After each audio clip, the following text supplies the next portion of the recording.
Iran America Israel युद्ध भयानक दौर में है। अमेरिका इजरायल फिलहाल भारी पड़ रहे हैं क्योंकि ईरान के सुप्रीम लीडर अली खामेनेई का खात्मा हो चुका है। लेकिन ईरान के सुप्रीम लीडर की मौत इस युद्ध का टर्निंग पॉइंट बन गई है। आखिर क्यों मुर्दा खामेनेई अमेरिका के लिए खौफ बन गए हैं? क्या है ईरान के सुप्रीम लीडर का पूरा तिलिस्म, ताकत और रुतबा?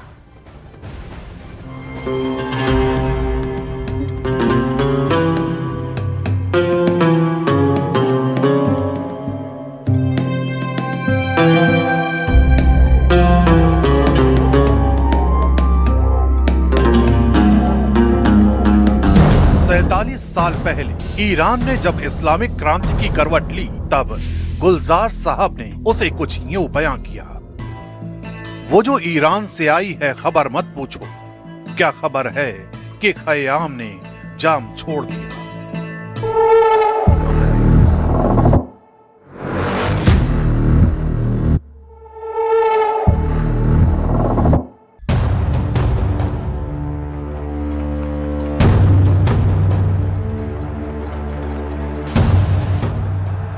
47 साल बाद एक बार फिर ईरान का भूत, भविष्य और वर्तमान आपस में टकरा रहा है। लेकिन इस बारी क्रांति नहीं, तीसरा विश्व युद्ध चौखट तक आ पहुंचा है।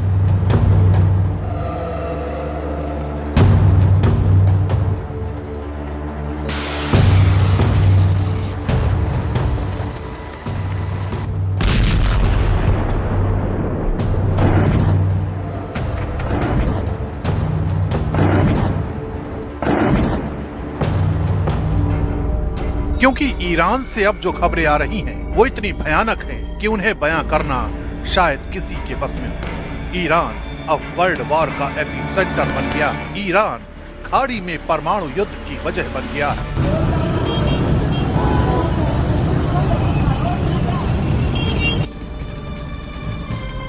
तेहरान की सड़कों पर सन्नाटा है, लेकिन आसमान में बारूद की गूंज है। सत्ता के शिखर पर हुआ हमला अब सीमाओं के बाहर तक फैल चुका है। खाड़ी के पानी में युद्धपोत तैनात हैं, मिसाइल सिस्टम एक्टिव हैं और दुनिया की महाशक्तियां अपने अपने मोर्चे संभाल चुकी हैं। हर बयान आग में घी डाल रहा है। एक चिंगारी पूरे क्षेत्र को जला सकती है।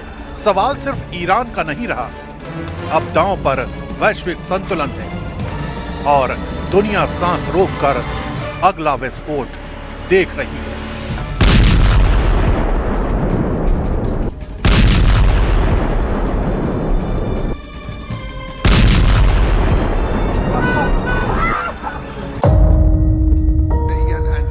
जिनके एक इशारे पर करोड़ों लोग युद्ध में उतर जाते थे, जिनकी आंख में गुस्सा दिखने पर इजराइल जैसे देश दहल जाते थे,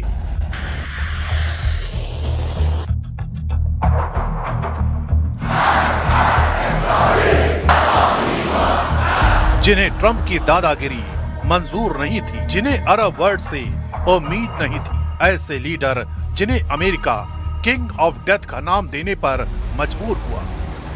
उन अली खामेनेई का रुतबा कैसा रहा?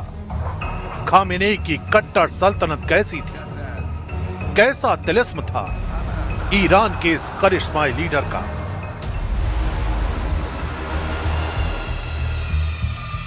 क्यों यूरोप के देश ईरान के सर्वोच्च धार्मिक गुरु से खौफ खाते थे? आखिर कैसे ईरान दुनिया का सबसे घातक युद्ध लड़ने का ऐलान कर चुका है? ये खामेनेई ने तय किया था कि वो अमेरिका के आगे ईरान को झुकने नहीं देंगे। ये सुप्रीम लीडर ही तय करते थे कि अमेरिका से परमाणु डील बराबरी की होगी। लेकिन इस बार बात आगे तक बढ़ती उससे पहले ही इजराइल और अमेरिका ने वो कर दिया जिसकी आशंका लगातार की जा रही थी।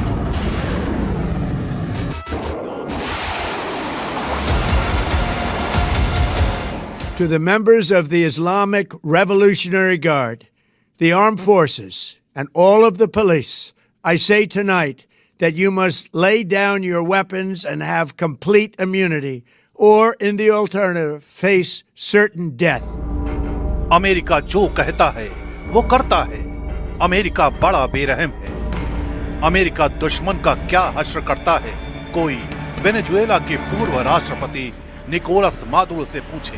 ट्रंप ने मादुरो को जितना मारा है उससे कहीं ज्यादा रुसवा किया है। मादुरो का हाल दिखाकर ट्रंप तमाम दुश्मनों के दिल में डर पैदा कर रहे हैं। लेकिन ईरान के supreme leader Ali Khamenei Trump को अपनी ताकत दिखाते रहे। ईरान की मिसाइलें लॉन्च पैड पर, ईरान के ड्रोन उड़ान भर रहे हैं। ईरान के रेवोल्यूशनरी गार्ड्स युद्ध में दुश्मन की बर्बादी का दम भर रहे हैं। ईरान में इस्लामिक क्रांति की 47वीं सालगिरह पर पूरा ईरान सड़कों पर उतर आया था। ऐसा जनसैलाब 47 साल पहले अयातुल्लाह रुहुल्लाह खुमैनी के लिए भी नहीं उतरा था। ऐसा जनसैलाब 1979 में ईरान में हुई इस्लामिक क्रांति के दौरान भी नहीं दिखा था।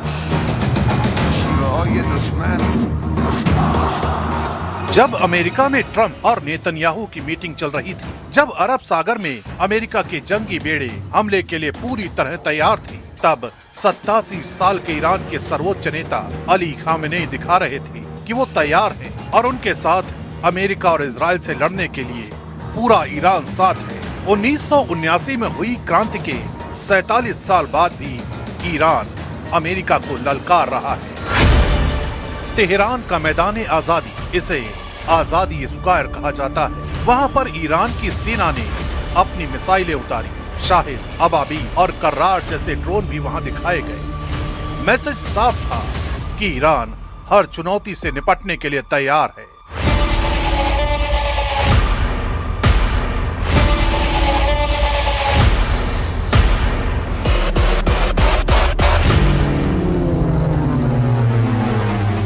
लेकिन अमेरिका जैसे देश से क्या ईरान लोहा ले पाएगा?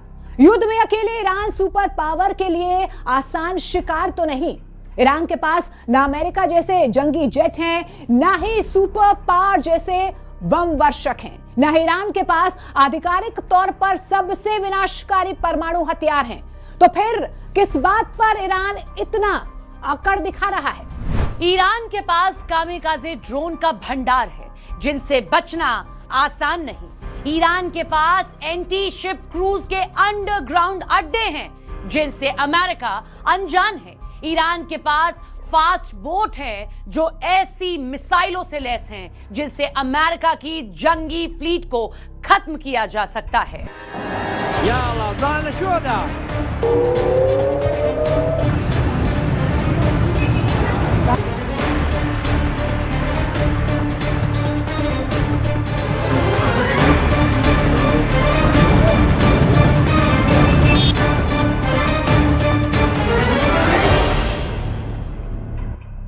भले ही खामेनेई मारे जा चुके हैं, लेकिन ईरान में उनकी लोकप्रियता, उनका ओहदा सर्वशक्तिमान की तरह रहा है। दिखने में जितने साधारण, उतनी ही परतों में छिपा है खामेनेई का रुतबा।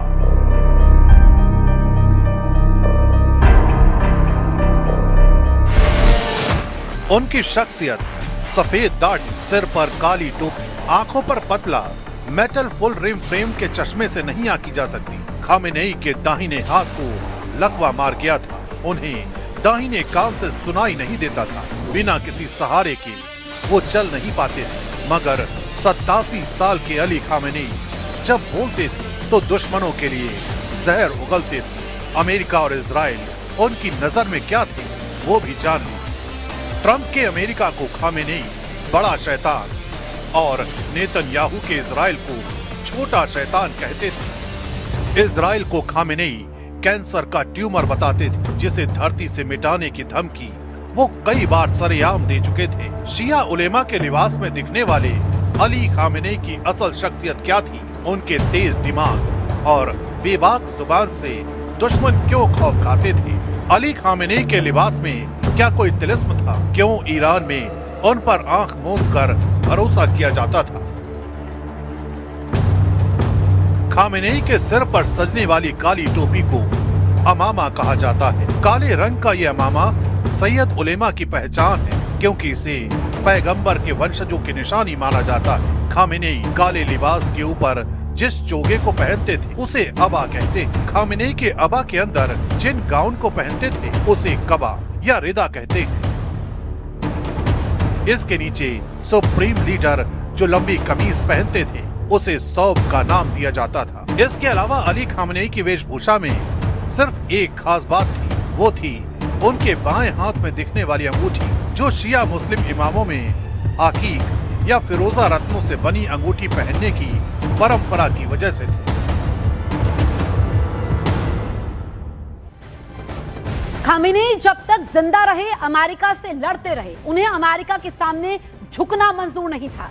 एक क्रांतिकारी, एक मौलवी और एक फाइटर, खामेनेई ने अमेरिका को एक बार नहीं कई बार नाक रगड़ने पर मजबूर किया था। खामेनेई ने कई बार मौत को मात दी, उन्होंने जेल की जिंदगी गुजारी। वो क्रांतिकारी रहे, वो ईरान के उस दौर के फाइटर लीडर थे जब अमेरिका उनके मुल्क को चलाता था, जब अमेरिकी एजेंट ईरान के सिस्टम की नस नस में घुसपैठ कर बैठे थे। ईरान से अमेरिका की अदावत के हर दौर के गवाह रहे सुप्रीम लीडर अली खामेनेई फारस के अजय योद्धा कहे जाते थे, जिन्होंने शाह पहलवी को सत्ता से उखाड़ फेंका, जिन्होंने सद्दाम हुसैन जैसे तानाशाह को युद्ध में पीटा, जिन्होंने इजराइल जैसे दुश्मन को मुंह तोड़ जवाब दिया, और अब उन्होंने ट्रंप की त्योरियां चढ़ा रखी थी। उसी का असर खामेनेई के अंत की वजह भी बन गया।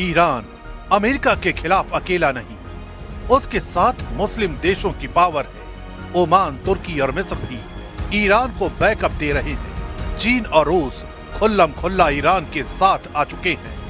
ये खामेनेई का जलवा था, उन्हीं का जज्बा था। मगर जिस परमाणु हथियारों को लेकर ट्रंप ईरान को तबाह करना चाहते हैं, उसका सच क्या है? क्या अली खामेनेई एटम बम हासिल करना भी चाहते थे या सिर्फ ये एक शिगुफा था? अमेरिका ने अब तक नरसंहार के हथियारों के आरोप में जितने देश बर्बाद किए हैं, वहां उसके दावे आगे चलकर फर्जी साबित हो चुके हैं। लेकिन ईरान के पास एटमी अड्डे हैं। ईरान एटम बम में इस्तेमाल होने वाला यूरेनियम संवर्धन करता है। ट्रंप ने एक बार पहले भी इन अड्डों को B-2 बम से तबाह किया था। 12 दिन चला वो युद्ध भी कम विध्वंसक नहीं था।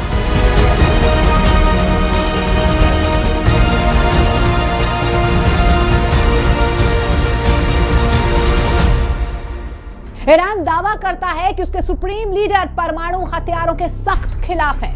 साल 2005 में ईरान ने अंतर्राष्ट्रीय परमाणु ऊर्जा एजेंसी को खामेनेई के फतवे का हवाला भी दिया था। साल 2010 में तेहरान के एक सम्मेलन में खामेनेई ने अपने भाषण में यही बात कही थी। उन्होंने तब परमाणु हथियार बनाने, रखने और इस्तेमाल करने को इस्लाम में हराम करार दिया था। हालांकि उनका ये फतवा ईरान की फिक़ही शैली में प्रकाशित नहीं हुआ है। ईरान की राजनीति विलायत फकीह पर चलती है, जिसके मायने हैं सर्वोच्च लीडर की कही बात पत्थर पर खींची वो लकीर है जिसे कोई मिटा नहीं सकता।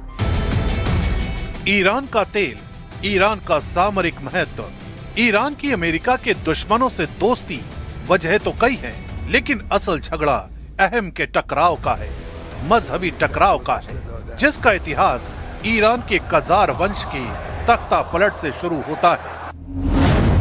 21 फरवरी 1921 को ईरान की कजार डायनेस्टी के खिलाफ सैन्य विद्रोह हुआ। रजा खान और सैयद जियाउद्दीन तबातबाई ने ब्रिटेन की मदद से ईरान की सत्ता हासिल कर ली। दिसंबर 1925 में मजलिस यानी ईरान की संसद बनाई गई, जिसके बाद ईरान में कजार वंश को खत्म कर रजा खान को शाह बनाया गया। दूसरे विश्व युद्ध तक ईरान में सब कुछ ठीक ठाक चल रहा था, लेकिन जैसे ही दुनिया दो खेमों में बटी, ईरान फिर महाशक्तियों के दो पार्ट में पिसने लगा। 25 अगस्त 1941 ब्रिटेन और सोवियत संघ ने ईरान पर हमला कर दिया था। ईरान ने कुछ दिनों तक मजबूती से इसका मुकाबला किया, लेकिन हथियारों की कमी और लचर रणनीति ने रजा शाह की सेना को सरेंडर के लिए मजबूर कर दिया। 16 सितंबर 1941 को रेजा शाह पहलवी को हटाकर उनके बेटे मोहम्मद रेजा पहलवी को ईरान का शाह बनाया गया, लेकिन उनकी उम्र और तजुर्बा कम था और इसीलिए राजशाही पर लोकशाही हावी होने लगी। ईरान के तेल के राष्ट्रीयकरण होते ही टकराव आर पार हो गया। इसी दौर में अमेरिका की ईरान में एंट्री हुई। अगस्त 1953 में CIA और MI6 ने ईरान में तख्ता पलट के लिए ऑपरेशन जैक्स चलाया, जिसने ईरान के प्रधानमंत्री मोहम्मद मोसाद्देह के शासन का अंत कर दिया। एक बार फिर शाह की ईरान में वापसी हो गई। मोहम्मद रेजा पहलवी ने ईरान को तरक्की की राह दिखाई। उन्होंने भूमि सुधार किए, महिलाओं को अधिकार दिए। ये आजाद ख्याली ईरान के मौलवियों को अखरने लगी। 60 के दशक में रेजा पहलवी के खिलाफ रुहुल्लाह खुमैनी के भाषण शुरू हो गए थे। फिर उनके भाषण के टेप पूरे ईरान में बजने लगे। अली खामेनेई उन दिनों खुमैनी के सिपहसालार थे। दुनिया भर के शिया मुसलमान तब इस्लामी क्रांति पर तराने लिख रहे थे। भारत में आसिफ रुदौलवी जैसे शायर ने ईरान की क्रांति पर यह लिखा, सिर्फ ईरान है दुनिया में दयारे ईमा, जिसका आईने हुकूमत है शियारे ईमा।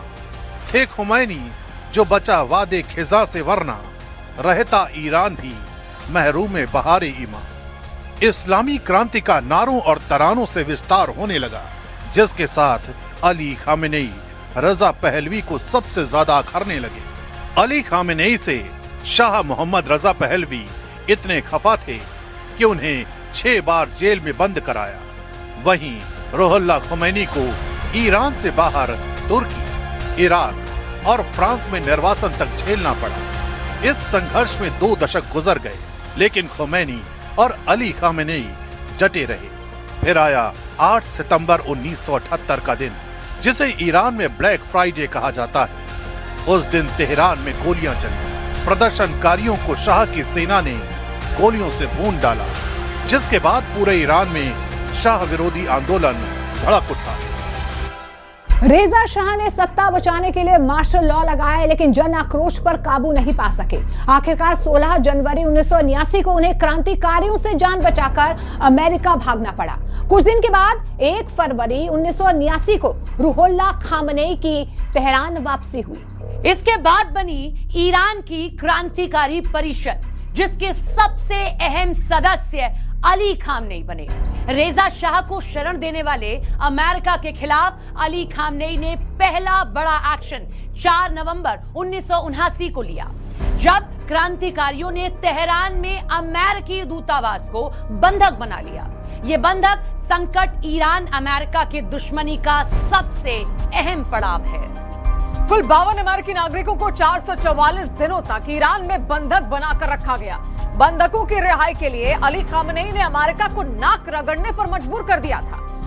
20 जनवरी 1981 को अमेरिका ने हर शर्त मान ली, तब ईरान ने समझौता किया। मगर अमेरिका से बैर लेकर कोई सुकून से भला रह सकता है? अली खामेनेई भी नहीं रह पाए। 27 जून 1981 को उनकी जान पर बन आई, जब वो तेहरान की अबूजर मस्जिद में जुमे की नमाज के बाद भाषण देने लगे तो टेप रिकॉर्डर में रखा बम फट गया। बम विस्फोट से खामेनेई के दाहिने हाथ को लकवा मार गया। उन्हें एक कान से सुनाई देना बंद हो गया। खामेनेई को बम से उड़ाने के आरोप मुजाहिदीन खल्क ग्रुप पर लगा। ईरान उन दिनों युद्ध में उलझा था। इराक के सद्दाम हुसैन जैसे लड़ाका लीडर ने ईरान पर हमला किया था। 8 साल चले उस युद्ध में सद्दाम हुसैन की सारी हसरतें मिट्टी में मिल गई थी। अली खामेनेई ईरान में अजय योद्धा कहे जाने लगे। 1989 से सर्वोच्च नेता रुहुल्लाह खुमैनी के निधन के बाद अली खामेनेई ने उनकी विरासत संभाली, जिसमें उन्हें वो सब कुछ मिला जिससे ईरान में वो सर्वशक्तिमान बने। उन्हीं की सेना, उन्हीं का कानून, उन्हीं का कारोबार। अली खामेनेई को विरोधी ईरान का धन कुबेर भी कहते थे। न्यूज एजेंसी रॉयटर्स के मुताबिक ईरान के सुप्रीम लीडर अली खामेनेई लगभग $95 बिलियन के साम्राज्य के अघोषित मालिक थे। रुपए में यह रकम करीब 8 लाख करोड़ के पार है। असल में ये दौलत है सीटेड इज़राइली फारमैन हजरत इमाम नाम के संगठन की, जिसका ईरान के रियल एस्टेट, कॉरपोरेट, बड़ी कंपनियों, बैंकिंग, टेलीकॉम और तेल कारोबार में पूरा कंट्रोल है। सीटेड इज़राइली फारमैन हजरत इमाम, जिसे आमतौर पर सीटेड कहा जाता है, को इस्लामिक क्रांति के बाद बनाया गया था। रॉयटर्स के मुताबिक सीटेड भले ही खामेनेई की निजी संपत्ति नहीं है, लेकिन ईरान की इस तिजोरी की मास्टर की उन्हीं के पास थी। इसके साथ ईरान में मोस्ता फाजान फाउंडेशन और एस्टन कुर्स रजावी जैसी संस्थाओं का नियंत्रण खामेनेई के ही हाथ माना गया। गौर करने वाली बात यह है कि सुप्रीम लीडर के बैंक खाते की डिटेल और निजी संपत्ति का कोई भी ब्यौरा सार्वजनिक नहीं किया जाता। हालांकि पश्चिमी मीडिया रिपोर्ट्स में दावा किया जाता है कि अली खामेनेई का आर्थिक साम्राज्य कई देशों में फैला है। पश्चिमी मीडिया खामेनेई को दौलत के ढेर पर बैठा ऐसा कट्टर लीडर बताता है जो आवाम की आवाज को बेरहमी से कुचल डालते हैं। वही ईरान में सुप्रीम लीडर के खिलाफ उठने वाली हर आवाज को खामेनेई के चाहने वाले अमेरिका और इजराइल का एजेंट बताते हैं।